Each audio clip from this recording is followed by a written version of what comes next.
Bem-vinda, bem-vindo ao BTC Journal, seu programa de notícias de negócios comentadas e analisadas pela equipe da BTC. Meu nome é Gustavo Habib, eu sou instrutor de comunicação e negociação, e no episódio de hoje é dia 23 de março de 2023, e falaremos a gente vai comentar sobre resultados e estratégia de Amazon junto com demissão em massa de novo. Vamos falar sobre o portfólio da Vivara Life, comentaremos sobre resultados da M. Dias Branco, parceria entre Sul América e Orema e também resultados e estratégia da Smart Fit. E para fechar o episódio, dois temas interessantes aqui. O primeiro sobre ChatGPT e o seu uso nas empresas. E, por fim, a gente vai falar sobre o Instagram na visão do seu fundador e os resultados da Meta. E para me auxiliar nesse episódio, eu estou com a excelente contribuição e, por enquanto, né, bastante recorrente, felizmente, do nosso instrutor de negociação e estratégia, Yuri Salomone. Yuri, bem-vindo novamente.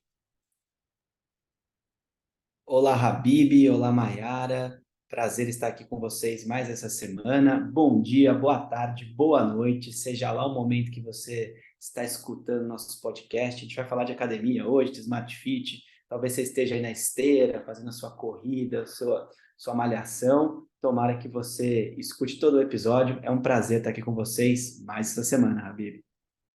Muito bom! E como já adiantado também, a gente está com a participação da nossa instrutora de marketing e estratégia, Mayara Rocon. Muito obrigado também, bem-vinda de volta. Obrigada, Habib. Olá, Yuri. Olá a todos os ouvintes. Um prazer estar aqui mais uma semana com vocês. Pois é, gente. Bom, ontem, no caso a gente está gravando no dia 22, né? Então para a gente agora é hoje, mas para você que está ouvindo a gente, quando esse episódio sai ontem, dia 22 de março, foi Dia Mundial da Água. E eu vou comentar uma coisa para vocês, viu, pessoal? Eu geralmente fico bastante revoltado com as comunicações sobre o uso consciente de água, que focam completamente nos aspectos pessoais e que geralmente contribuem muito pouco com o consumo de água. Então, são aquelas dicas de escovar o dente menos, dar uma descarga por dia, aquele negócio todo, e em geral, não foca no que é mais representativo em relação ao consumo de água, que é a agropecuária e a indústria. E aí, quando eu vejo uma indústria, uma empresa que se preocupa com o consumo de água consciente, aí meu coração fica mais feliz, viu, Yuri Mayara? E esse é o caso da Insider. A Insider, ela desenvolveu tecnologia têxtil, já é nossa parceira há bastante tempo, as peças são muito boas, tem conforto térmico, você tem várias cores para utilizar, tem a tech t-shirt que é essa que eu estou usando, gola V, gola normal, tem camiseta para esporte, t-shirt performance, tem roupas masculinas, femininas, underwear, etc, etc. Mas uma coisa que é muito legal é que a forma de produção e o fato de ter uma matéria-prima diferente, né, como modal, faz com que ela utilize 4 vezes menos água do que uma camiseta de algodão tradicional. Isso faz com que ela economize 2.000 litros por produto. É bastante coisa, né? Então, economizar na descarga vai economizar aí para você 10 litros, 8 litros, 6 litros. Agora, se você troca aquela camiseta de algodão tradicional por uma camiseta de modal da Insider, são 2.000 litros que você contribui. Então, se você quer contribuir com o consumo consciente de água, vale a pena começar a prestar atenção nos seus hábitos relacionados a alimentação e outras coisas provenientes da agropecuária e também a indústria. E aqui a Insider pode te ajudar nessa pequena luta, uma pequena diferença que você pode fazer para a sociedade como um todo, né? Então, acho que esse é um ponto relevante. E é claro que você tem o seu desconto para aproveitar e consumir e trocar o seu guarda-roupa por produtos que consomem menos água. O cupom é BTC12. Com ele você tem 12% de desconto em toda a loja da Insider. E para entrar, você já sabe, o link está aqui na descrição. Aproveitando, estamos com inscrições abertas para as turmas do General Business Program do segundo semestre de 2023. Turmas às segundas e quartas à noite, terças e quintas à noite, sábados o dia inteiro, temos turmas presenciais, turmas virtuais ao vivo, e se você quiser desenvolver na prática, com muito caso real, muitos modelos, e muito aprendizado, muito conteúdo, tanto com o Yuri, com a Mayara, comigo, com o Renato Aracaki, com os demais instrutores da BTC, se inscreva, tá? Se aproveita a inscrição, o desconto com inscrições antecipadas e pode já garantir sua vaga nas turmas do segundo semestre, ok? Os links também estão na descrição, assim como dos demais cursos da BTC com inscrições abertas. Bom, vamos seguir, gente. A gente tem bastante notícia para comentar hoje. E a primeira eu vou compartilhar aqui com vocês. Essa daqui é do Valor Econômico e o título é Amazon anuncia novo corte em massa e vai demitir mais 9 mil funcionários. Pois é, pessoal. A Amazon anuncia mais um pacote de demissão em massa, são 9 mil pessoas que serão dispensadas nas próximas semanas. E isso se segue depois de um outro pacote de demissão de 18 mil pessoas que rolou em janeiro. Só que diferente do que rolou em janeiro, esse novo pacote ele engloba não só as partes que estavam indo mal, né, e principalmente voltadas para o varejo, e principalmente fora da América do Norte. Mas agora também foram englobados até funcionários da AWS, que é a parte que trabalha com servidores, e a gente vai ver que essa parte ela ainda está muito bem. O CEO da empresa, Andy Jassy, ele justifica falando sobre as incertezas econômicas, o contexto, basicamente. Mas eu desconfio que tem algumas coisas a mais aí dentro de casa que talvez não seja muito legal ele falar por aí, mas a gente está aqui para isso, né? Bom, esse número, ele assusta, mas não é tão representativo no mundo Amazon, que tem mais ou menos 1,5 milhão de funcionários, né, entre período integral e também meio período, sem contar os terceiros, né? Mas demissões em massa sempre preocupam, e com razão, né? Além, claro, dos problemas sociais que isso gera. Mas o que além da recessão, pode estar relacionado a essa demissão também, dentre as outras que já foram feitas? Primeiro ponto, a queda da lucratividade no varejo. Então, os resultados da empresa, principalmente o varejo da Amazon, mas de outras empresas, também têm diminuído. Isso se relaciona, sim, com a crise, recessão, aumento de taxas de juros, mas também com o ambiente competitivo e substitutos. Tá? Então, tem algumas coisas que a Amazon precisa dar uma olhada em casa também. Segundo ponto, streaming. O Prime Video, olha só, ele até conseguiu superar a Netflix em market share nos Estados Unidos no final do ano passado. Isso segundo a Just Watch, que monitora os usuários dos principais serviços de streaming. Chegou a 21%, Netflix com 20%, Disney Plus com 15%, HBO com 14%. Mas segue com prejuízo, é uma divisão que dá bastante prejuízo, e não só para a Amazon, tá? As empresas têm bastante dificuldade em tracionar o streaming, ele exige muito caixa inicial, muita divulgação, muito cupom, e isso acaba trazendo resultados negativos. Ao longo do tempo, pode dar uma virada de mesa, aconteceu com a Netflix, isso pode acontecer com as outras empresas, mas ainda é representativo dentro do resultado de uma forma negativa. E aqui vale até um desabafo, tá, pessoal? Fazendo um breve parênteses aqui, eu fui procurar um filme lá no Amazon Prime Video e eu vi que tem um monte de coisa à venda ou para alugar, sei lá, enfim, serviços adicionais, fora da mensalidade do Prime Video. Eu falei, que isso, né? Então, além de pagar a mensalidade, tem que pagar outras coisas. Pois é, tem até serviços como o Paramount Plus e o próprio serviço da HBO lá dentro, né?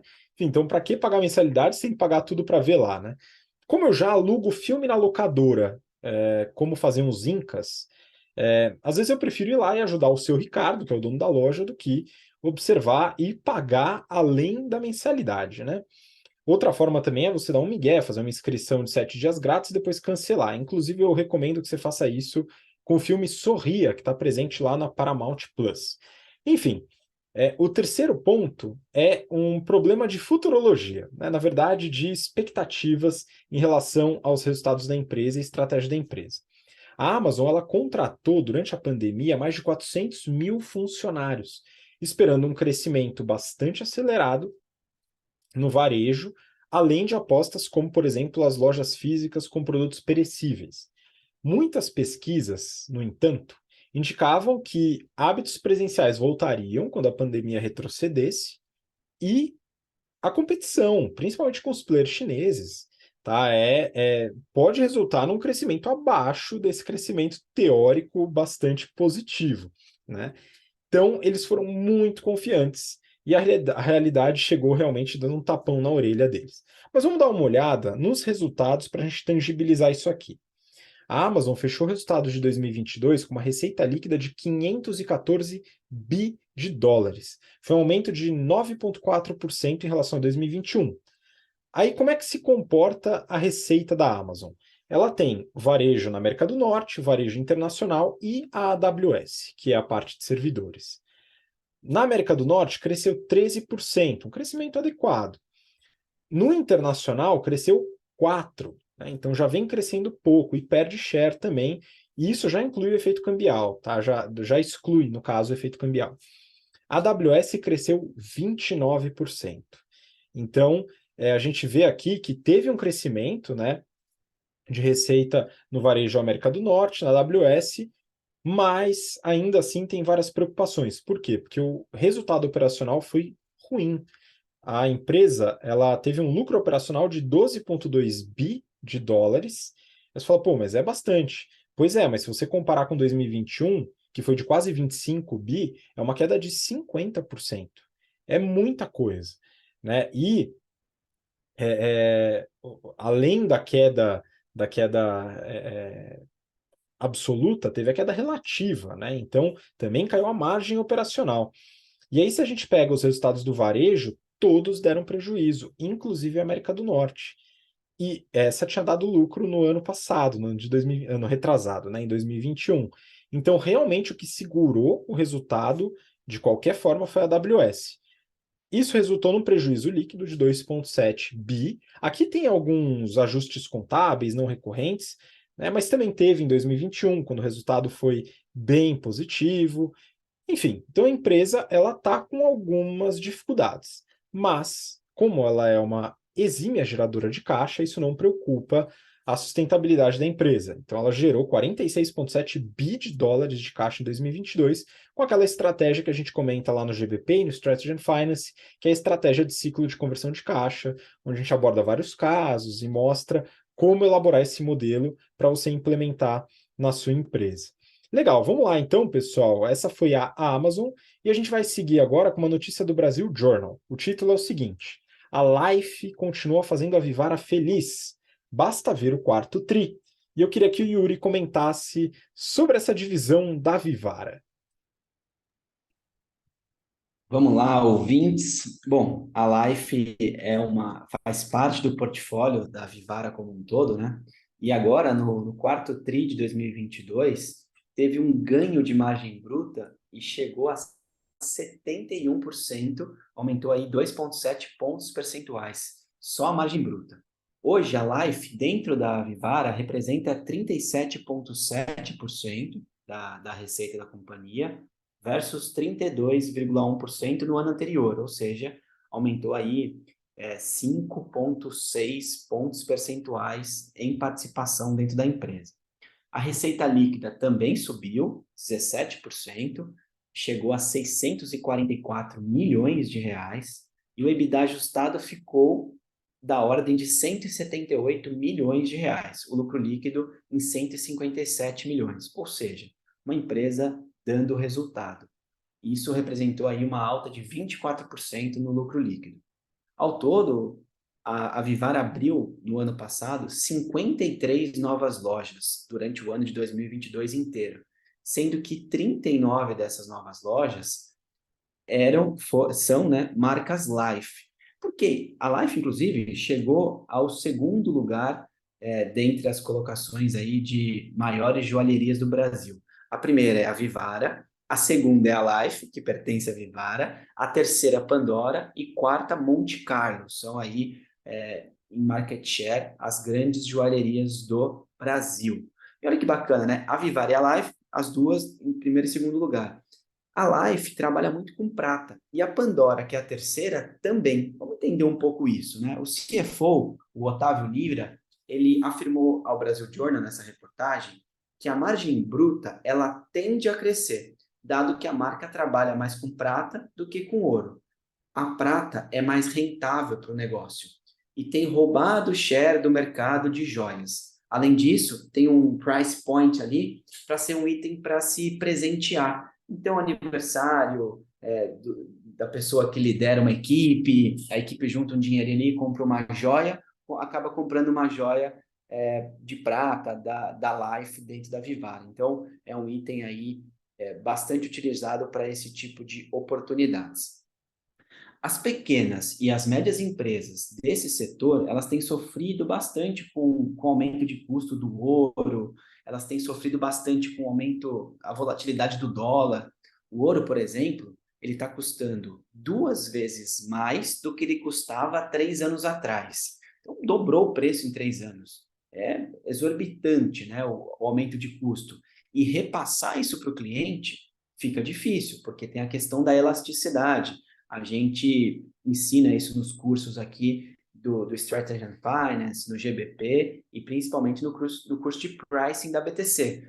Então, imagine o custo aumentar 2 vezes ou dobrar o custo, com certeza você não vai ter a mesma rentabilidade, não vai ter o mesmo número de vendas que você tinha anteriormente. Bom, os executivos da empresa, eles relataram que como a Vivara trabalha com estoque de 1 ano, as variações de preço, elas tendem a afetar menos o custo dela durante os 12 meses, o que permite aí tomadas de decisões com menos pressão. Mas é bastante estoque parado, bastante dinheiro, entre aspas, parado, mas regula as flutuações de mercado. Ela consegue corrigir o preço e não ter subidas exorbitantes de custo, porque ela tem bastante estoque. Então, ela sempre tem ali o estoque reavaliado e reatualizado, enfim, reabastecido para 1 ano de vendas. Aí a importância do S&OP da empresa, da projeção de vendas para os próximos tempos. Resgatando um pouco do que a gente já havia falado no BTC Journal sobre a Vivara, no começo da pandemia, ela sofreu bastante, porque todos nós limitamos o nosso desejo por compras e pouquíssimas empresas trabalhavam com joias, joalheria no e-commerce. A Vivara aproveitou essa oportunidade. Ela passou a vender nos seus e-commerces, no site e até alguns representantes, mas o ponto aqui era a percepção de marca, porque você comprava uma joia e ela era entregue num pacote cheio de fita adesiva, amassado, mas era uma joia que tinha ali dentro. Então, algumas dessas oportunidades foram ajustadas e hoje, se você comprar uma joia da Vivara, da Life pela internet, você recebe um pacotinho bonitinho, que não vem amassado, tem todo o cuidado do entregador, da pessoa que vai até sua casa te entregar, para poder deixar um produto com uma percepção de valor melhor. A Vivara vem mostrando, junto com a Life, uns resultados muito bons e tomara que continue crescendo e indo na contramão do varejo, que tem sofrido uma pressão muito grande no mercado atual, Habib. Muito bom. Pois é, se destacando com estratégia de produto, e é bem interessante essa questão da prata e os usos dela, é uma análise bem legal para a gente poder eventualmente incluir nas aulas do GBP também. Vamos seguir para a próxima notícia. Essa daqui eu peguei do Valor Econômico. M. Dias Branco fecha em queda de 21% após resultados fracos do quarto TRI. Má, o que você pode comentar sobre esses resultados da M. Dias Branco? Então vamos lá, né? Eles lançaram uma bomba aqui para o mercado e o mercado não reagiu muito bem. Então, apesar da receita ter crescido ali na casa dos 28, 29%, tanto no quarto TRI quanto no ano de 2022, o lucro líquido caiu. No ano de 2022, o lucro líquido caiu só 5%, ficou em 482 milhões. Mas no quarto TRI, ele caiu 90%, ele ficou em 16 milhões. Olha que grande diferença, né? E aí, as ações no mesmo dia já caíram mais de 20% e vários bancos fizeram uma revisão bem para baixo do preço-alvo da empresa. Então, bem triste aqui o resultado, né? Eles comentaram que foi muito relacionado à parte do preço das commodities, muito por causa da guerra da Ucrânia. Eles falaram que viram ali o preço do trigo e do óleo de palma crescerem muito desde fevereiro de 2022, apesar de já ter dado uma aliviada a partir do finalzinho agora do ano. Então, eles esperam que no ano de 2023 já consiga dar uma aliviada nesses preços de commodity para também parar de fazer pressão nos preços e nas margens, né? Eles falaram que nesse começo de ano a demanda está em linha, que os estoques dos clientes estão saudáveis, então eles esperam que tenha um começo de ano pelo menos ok, bom ali, né? E eles querem continuar investindo na parte de biscoitos, massas e margarinas, que são as atividades foco deles mesmo, né? Além da parte de internacionalização. Eles fizeram há pouco tempo a compra da Latinex, que foi a primeira compra internacional deles. E eles também falaram sobre a integração da Jasmine, que está andando muito bem, né? Que eles já têm produtos disponíveis da Jasmine nos 28 centros de distribuição pelo país todo. E junto com a Piraquê, que eles já tinham comprado antes, as duas empresas vão ajudar, estão ajudando aqui a também fazer aumento de oferta de produtos de alto valor agregado no portfólio, né? Então, apesar de Piraquê e Jasmine não serem caras, né? Dentro de biscoito, que o preço médio é baixo, elas já são consideradas premium. Então, o price mix deles deve melhorar nos próximos relatórios e, segundo eles aqui, os custos também vão cair para as margens voltarem ao normal. Pois é, excelente. Então a gente vê também um outro movimento de aquisição, né? Enfim, de sinergia, que também pode dar algum trabalhinho, né, para M. Dias Branco, e ele sempre tem uma análise muito forte em relação à precificação. Isso a gente fala bastante no Pricing Strategy Program, nosso curso de precificação avançado, são 18 horas vendo ferramentas de willingness to pay, de conjoint analysis, análise estatística de precificação, baseado em critérios de produto, em especificidades. A gente fala sobre edge strategy e várias outras coisas, e o link também está aqui na descrição para você que quer conhecer um pouquinho mais sobre estratégias de precificação. Vamos seguir para a próxima notícia. Vou aproveitar a Mayara aqui para comentar essa daqui também, do Neofeed. Na Sul América, uma indicação, entre aspas, de 800 milhões de reais para a Orama. Aqui a gente vai falar um pouquinho de alianças estratégicas. Isso aqui é um tema interessante que a Mayara aborda bastante lá nas aulas de estratégia. E aqui vai falar um pouco desse caso da Orama e da Sul América. Má, comenta um pouquinho sobre isso.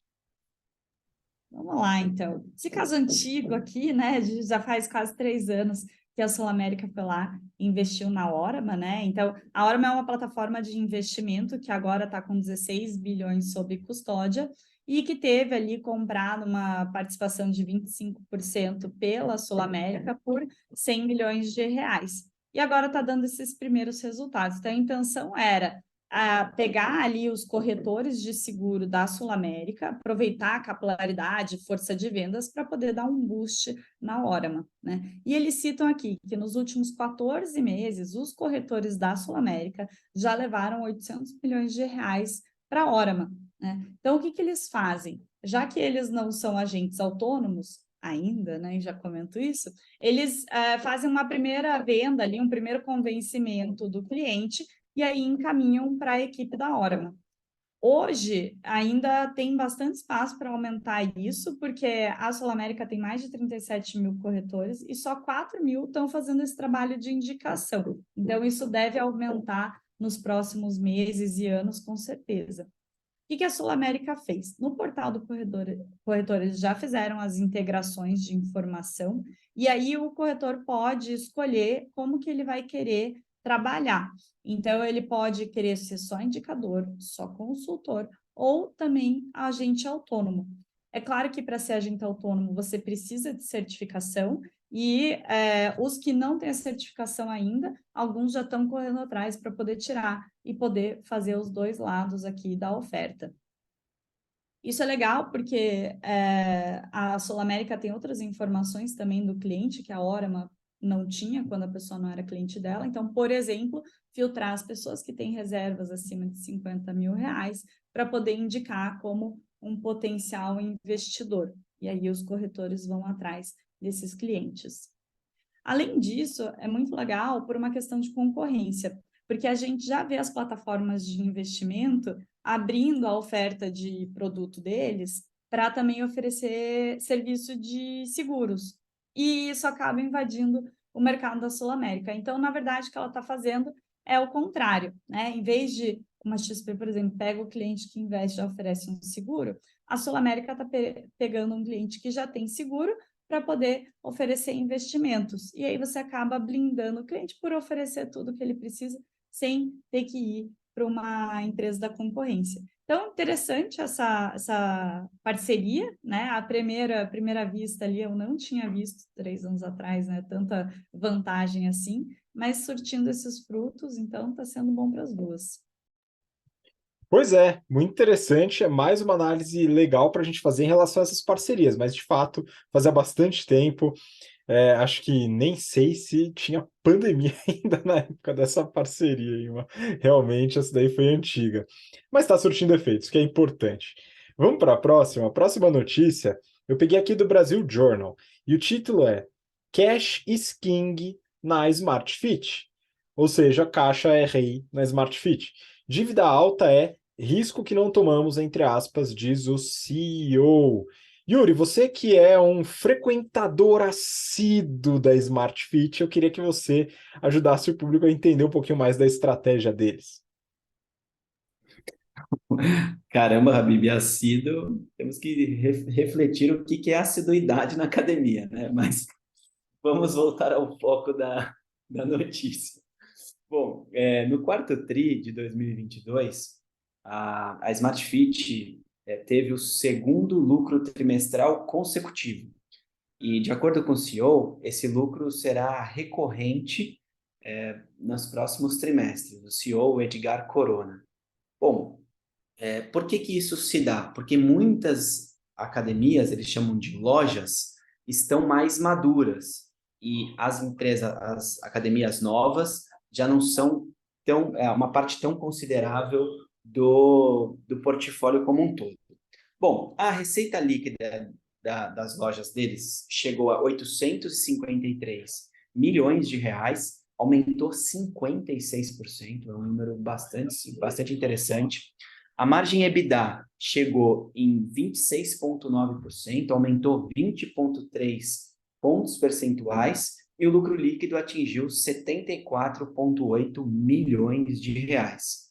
Bom, isso se deve a partes pelo aumento de clientes, pela maturidade das lojas, como eu comentei, e o desejo das pessoas em se manterem sadias. Bom, tendo isso em vista, né, as pessoas fazendo aí mais exercício, entre janeiro e fevereiro agora de 2023, foram 360 mil novos alunos.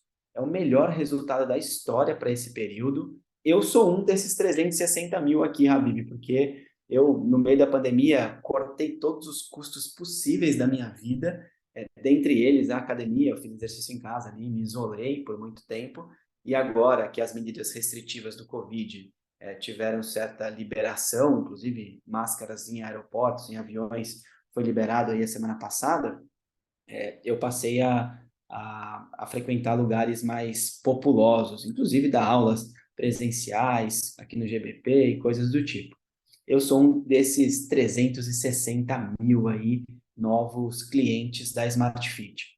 Bom, eles têm alguns planos. O plano de expansão no Brasil e na América Latina é real, apesar dos juros altos de 2 dígitos em diferentes países dessas regiões, incluindo o Brasil. Qual que é o interessante aqui do P&L, do fluxo de caixa da Smart Fit? A dívida deles é de longo prazo, então eles têm uma relação interessante com os seus credores, o que ajuda a salvar caixa a curto prazo. Com esse caixa salvo, eles usam dinheiro, por exemplo, para fazer expansão com lojas próprias. 95% da expansão é feito com caixa próprio. E os executivos dizem que, conforme foi dito na notícia, no título dela, o caixa é rei. Dito isso, eu não posso deixar de ter caixa. Eles deixam aqui uma dívida líquida sobre EBITDA na ordem de 1,5. A gente fala aí quase todo episódio aqui dos nossos podcasts, que o saudável é até 3 vezes dívida líquida sobre EBITDA. Eles têm um limite de 1,5, é o limite dado aos gestores, aos executivos, buscando um equilíbrio e mitigação de riscos. Eles buscam para os próximos meses e para o ano aqui de 2023, fusão e aquisição, o M&A, olhando o ROIC, o retorno sobre o capital investido nessas operações, em relação ao WOC, né, o custo ponderado de capital, para captar isso. Eles buscam maiores oportunidades, e como que eles estão vendo o mercado hoje? Recentemente, no Brasil, por exemplo, o IGPM, que é o indexador que corrige aluguéis, estava muito alto. Então, muitos imóveis, os proprietários não conseguiram fazer com que os seus inquilinos pagassem essa correção. Quem não aceitou corrigir menos para manter o inquilino ali, acabou tornando o seu imóvel vacante. E aí você fica ali com o seu imóvel 6, 7, 12 meses, pagando as custas do IPTU, custas de segurança, controle e afins, sem gerar receita, começa a fazer falta no caixa dos donos desses imóveis. Dito isso, o aluguel tem sofrido uma pressão para redução. A Smart Fit vem e aproveita essa oportunidade. Além disso, o varejo físico também está sofrendo essa pressão e liberando alguns espaços. De novo, pressão sobre os proprietários, não tem renda, reduz o aluguel ali para alguém. Esse alguém, Smart Fit. Essa oportunidade aqui, ela é sempre aproveitada por alguém. Então, estou falando de varejo espremido, falei da Life, da Vivara, e agora estou falando da Smart Fit. 2 empresas que estão aproveitando as oportunidades do mercado. É o que a gente brinca no jargão aqui, né? Enquanto uns choram, outros vendem lenço. A Smart Fit, a Life estão nadando de braçada, estão aproveitando essas oportunidades. Bom, e com isso, eles também têm mais disponibilidade de pontos vacantes, podendo ser mais assertivo nos pontos que eles escolhem para abrir novas lojas, novas academias. A expansão geográfica, ela também é internacional, além do Brasil. E aí, 3 lugares. No México, né? No México, no norte do México, é uma região que vem absorvendo a produção da China. Então, está mais barato produzir no norte do México, que é mais perto ali do Canal do Panamá, fica mais fácil o transporte, por exemplo, para a América como um todo, reduz custo de transporte, que está bem caro por causa do preço do petróleo, né? Por causa da guerra da Rússia e da Ucrânia. Com esse aumento todo, alguns espaços do México estão sendo utilizados para produção. Cancún vai ter, em 2023, 30 mil novos quartos para entrarem em operação. Novos hotéis, mercado de turismo super forte. E a região de Bela Cruz, que é uma região que também está crescendo. 3 áreas nessa região da América Central que vão fomentar mercado, vão levar pessoas para lá. São regiões que hoje vivem o pleno emprego. Essas pessoas que estão empregadas, que vão para lá buscar uma nova oportunidade, terão que se exercitar.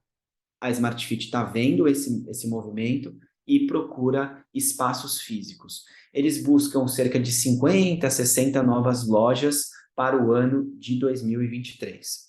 Para finalizar, eles têm um ajuste de portfólio, uma redução em algumas lojas. Eles têm a Biorritmo, a O2 e a Smart Fit. A Biorritmo tem sofrido porque algumas unidades da Biorritmo elas eram dentro de empresas. Com o Covid, muitas empresas foram para o part-time, o híbrido, né? Presencial e virtual. 2 dias por semana a pessoa nem vai para o escritório e deixaram de usufruir dessas academias dentro das empresas. Diminuiu a rentabilidade. A Biorritmo fechou algumas unidades neste modelo. É óbvio que a Biorritmo, que são dentro dos shopping centers, são super rentáveis e dentro do P&L, percentualmente, é a mais rentável desse grupo. A Academia O2, eles só tinham 3 unidades, fecharam também, não estava tão rentável. Eles estão agora com petit academias menores, em alguns edifícios mais nobres, estão testando alguns modelos para ajudar nesse crescimento.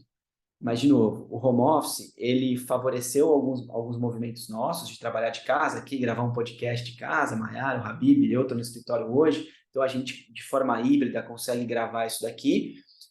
Favoreceu algumas coisas e desfavoreceu outras. Por exemplo, a expansão da Biorritmo, que era algo que eles planejavam lá em 2019, 2018.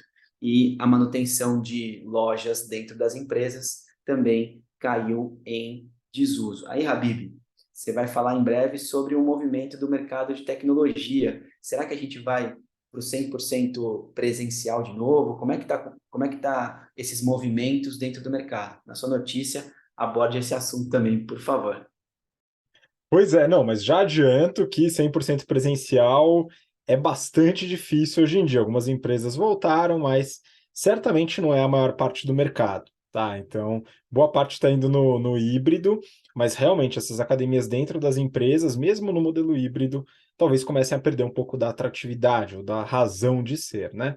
Mas é um ponto bem importante essa expansão internacional que a Smart Fit está buscando, né? Principalmente em regiões como o México. E você colocou esses movimentos em regiões bastante economicamente ativas, e isso realmente pode trazer uma rentabilidade interessante para a companhia. Vamos observar, né?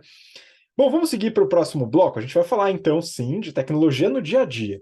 E aqui, para começar, eu peguei duas notícias, uma que eu coloquei, a outra que a Mayara indicou, inclusive.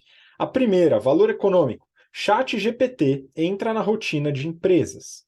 A segunda notícia, Google libera lançamento antecipado do chatbot Bard, concorrente do ChatGPT. Essa, no caso, é da Infomoney. Então quer dizer que esse ChatGPT já está invadindo as rotinas do dia a dia do trabalho? Exato, né? Então tem aí só 4 meses que ele foi lançado, já lançaram várias versões, né? A última, agora 4.0, está melhor ainda e adicionou a parte das imagens, e aí tem algumas empresas aproveitando para diminuir trabalhos operacionais ou até ganhar eficiência no dia a dia. Então, tem 3 exemplos legais que a notícia dá aqui que eu vou passar para a gente avaliar.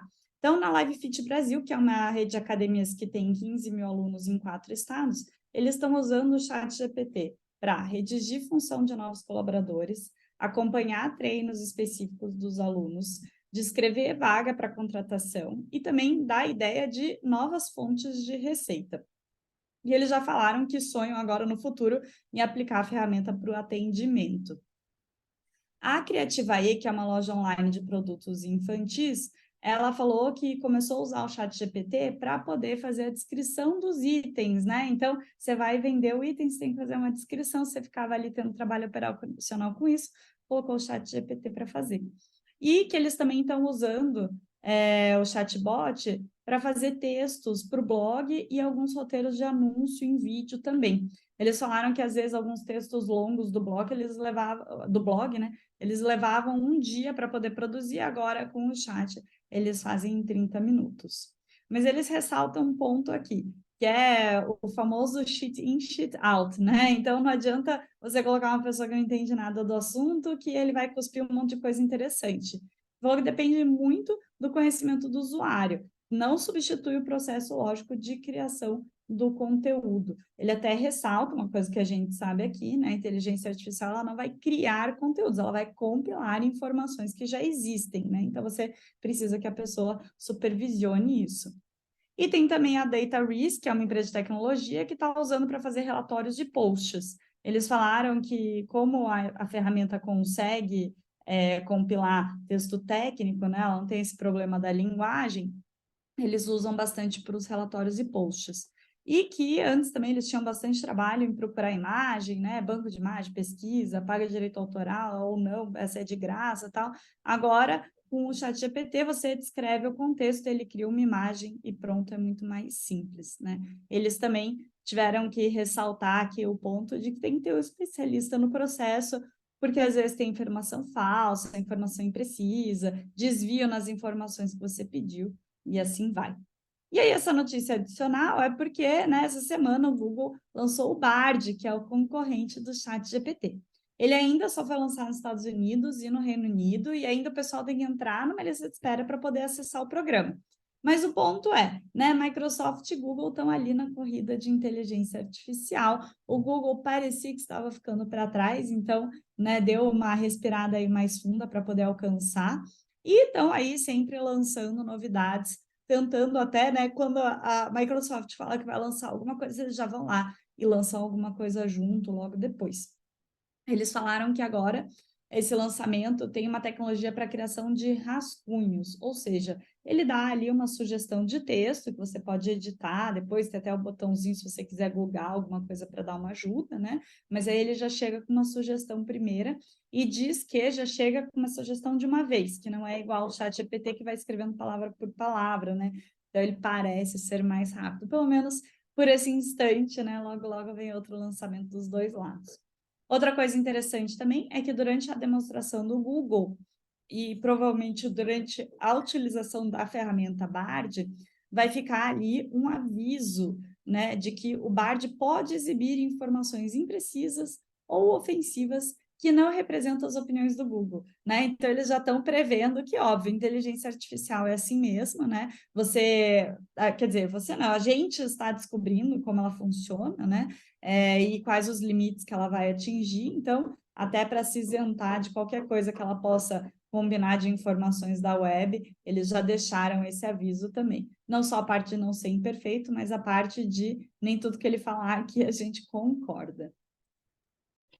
Pois é, então a gente tem as grandes empresas de tech buscando essa interface que o ChatGPT já se popularizou de certa maneira.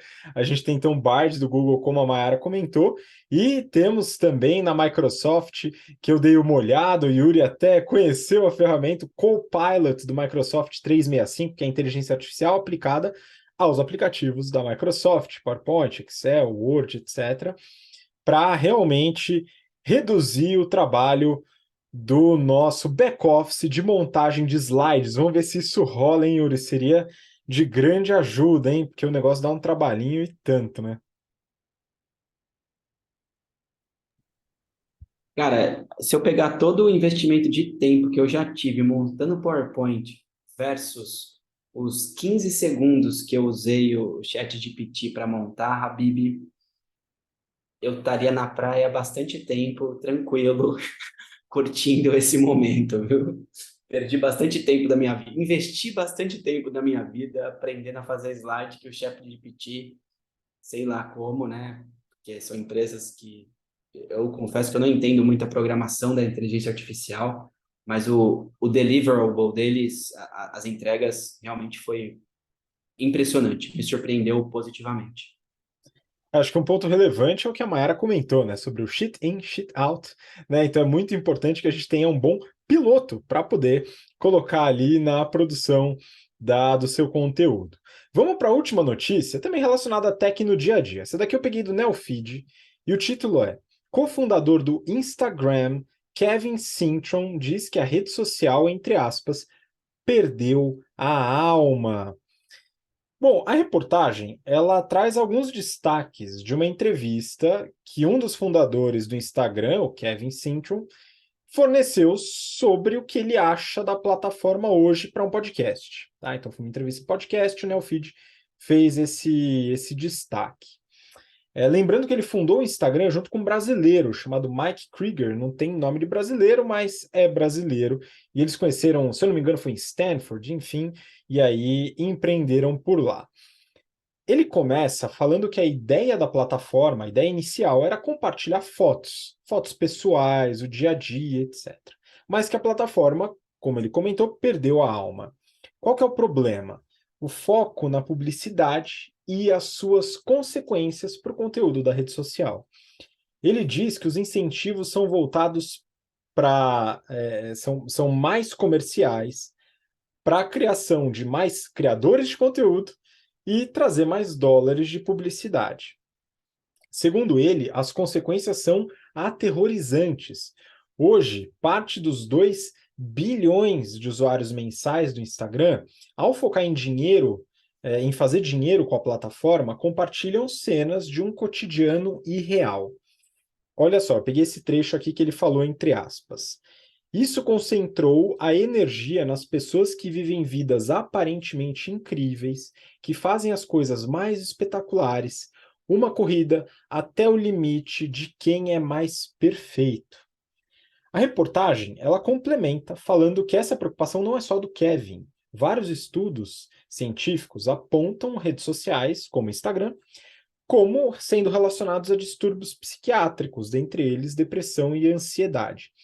Ele comenta que acompanhou a derrocada da plataforma, né, segundo ele, né, a derrocada para essa perda de alma, através do feed de amigos, que antes postavam fotos do dia a dia tal, e agora só postam fotos com hashtag publi e hashtag ads. Para os fundadores, o Instagram foi tudo. Ele foi fundado em 2010, foi sucesso imediato, 25 mil downloads no primeiro dia, chegou a 30 milhões de usuários em 1 ano e meio, e em 2012 ele foi comprado pelo Facebook, na época, hoje Meta, por $1 bi. Eu vou compartilhar os números da Meta e eu volto com um breve comentário para a gente fechar a notícia. Eles divulgaram o resultado fechado de 2022 e tiveram uma receita de 116,6 bi de dólares. A receita caiu mais ou menos 1% em relação a 2021. E aí, se a gente pega a representatividade de cada linha de despesa em relação à receita, a gente tem o seguinte: o CMV ele subiu de 19% para 22% em relação à receita. Ou seja, aumentou o custo da Meta para veicular publicidade. A parte de pesquisa e desenvolvimento subiu de 21 para 30, 9 pontos percentuais. Aumentou muito o custo de desenvolvimento. Uma grande parte desse custo se deve a delírios como o metaverso, que é dinheiro jogado fora, né? E eles sabem disso e eles vão reduzir, já abandonaram a ideia. Marketing e vendas subiu 1 ponto percentual só, de 12% para 13% da receita, e administrativos, custos administrativos, pessoal, etc., subiu 2 pontos percentuais, de 8% para 10% da receita. O que fez sobrar um lucro operacional de 28,9 bi, que é representativo, mas é muito menor do que o de 2021, que foi de 46,7, e a margem caiu de 40 para 25, uma queda de 15 pontos percentuais na margem é muita coisa. Com isso, teve uma queda aí de 41% no lucro líquido, que saiu de quase 40 para 23,2 bi.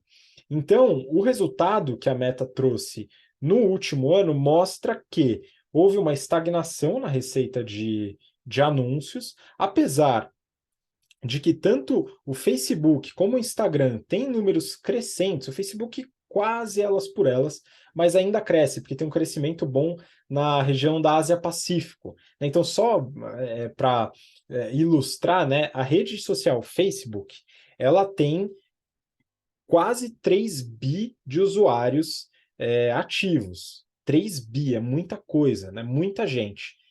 Ela decresce nos Estados Unidos e Canadá, na Europa anda de lado e na Ásia-Pacífico ela cresce, o Facebook cresce. O Instagram, que aí está com 2 bi de usuários ativos, cresce em todas as regiões, mas num ritmo pequeno, não é um crescimento exponencial.